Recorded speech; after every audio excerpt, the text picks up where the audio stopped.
جب ہم بیٹھتے ہیں تو ہم پڑھتے ہیں اتحیات للہ والصلوات والطیبات والسلام علیکم ایھا النبی، جی اس میں ہم ڈائریکٹلی پروفیٹ صلی اللہ علیہ وسلم کو اس میں جو آتا ہے peace be upon you prophet, جی وہ ہم کرتے ہیں. دیکھیں یہ دنیا میں عرف ہے کہ جو موجود نہیں بھی ہوتے ان کو بھی خطاب کیا جاتا ہے. آپ کسی کو خط لکھتے ہیں، لیٹر لکھتے ہیں، وہ آپ کے سامنے نہیں ہوتا، لیکن آپ کہتے ہیں السلام علیکم، آپ پر سلامتی ہو، کیسے ہیں آپ، طبیعت ٹھیک ہے. آپ اس کو ایسے خطاب کر رہے ہوتے ہیں جیسے وہ آپ کے سامنے بیٹھا ہے. وجہ اس کی ہے کہ آپ کو پتا ہے کہ جب یہ لیٹر اس کے پاس پہنچے گا تو پھر ایسے ہی ہوگا جیسے وہ میرے سامنے موجود ہے. تو ہم جب اتحیات میں کہتے ہیں السلام علیکم ایھا النبی، اے نبی آپ پر سلامتی ہو، تو حدیث میں آتا ہے کہ جب بھی کوئی مجھ پہ سلام بھیجتا ہے تو فرشتے وہ سلام میرے پاس لا کے حاضر کرتے ہیں.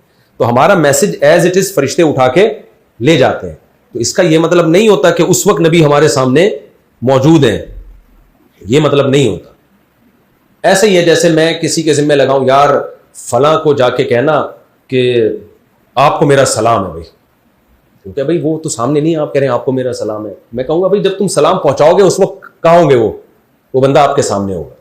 تو یہ السلام علیکم ایھا النبی، اے نبی آپ پر سلامتی ہو، اس کا مطلب یہ ہے کہ ہم یہ دعا پڑھتے ہیں اور فرشتے لے جا کے آپ صلی اللہ علیہ وسلم کے سامنے ایز اٹ از ہمارا سلام پیش کر دیتے ہیں. تو